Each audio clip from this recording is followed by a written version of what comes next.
flying low above London to mark the 75 years since the end of the Second World War in Europe. Many fell silent to remember one of the world's worst conflicts. All of us who were born since 1945 are acutely conscious that we owe everything we most value to the generation who won the Second World War. Today, we celebrate their achievement, we remember their sacrifice. Hostilities will end. On May the 8th, in 1945, Britain's wartime Prime Minister Winston Churchill addressed the nation. Nazi Germany, he told them, had surrendered. The Allied forces had crushed Nazism and fascism. After years of wartime restrictions, people kicked back, celebrating for hours and crowding the streets. How different it looks now, with all public gatherings and commemorations cancelled because of the coronavirus pandemic.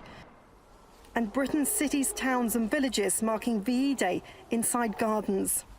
For nearly 7 weeks, people have lived in lockdown, and these parties are a way of coming together while safely staying apart, a way of showing unity, just like communities did 75 years ago. Across Europe, where tens of millions of people lost their lives in World War II, there were more pared-down commemorations because of coronavirus. France's President Emmanuel Macron laid a wreath at the tomb of the unknown soldier, while Angela Merkel led the remembrance at Germany's Central War Memorial in Berlin. The European Union was born out of the war, with former enemies coming together politically and economically to secure lasting peace. What we have seen in the last 70 years is that the European project is remarkably flexible. Countries join, countries leave. The name of the organisation changes. The powers and the institutions that it relies on will develop and wax and wane. So the European Union is currently at a crossroads. The resolve many people showed during World War II, along with the sacrifices they made, still inspire today and feel all the more pertinent in these times of crisis. Emma Hayward, Al Jazeera, Lincolnshire. Richard Fitzwilliams is a British cultural affairs commentator from London. He says despite many parallels between the pandemic and the World War, the lack of unity has set the events apart.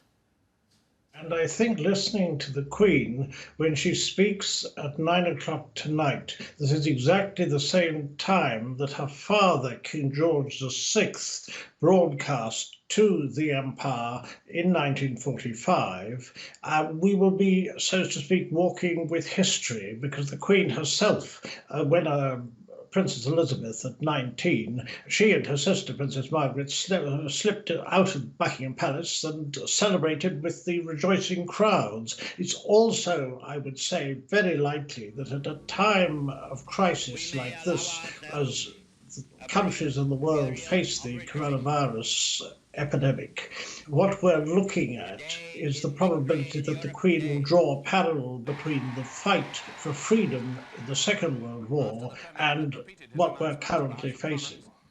I think that when dealing with a monstrous tyranny such as Nazi Germany and its allies, there was a sense that you knew where you were. I think one of the problems with facing this pandemic, COVID-19, which has so many characteristics, it affects different people in different ways, we're still finding out so much about it. There doesn't seem to be a coordinated international response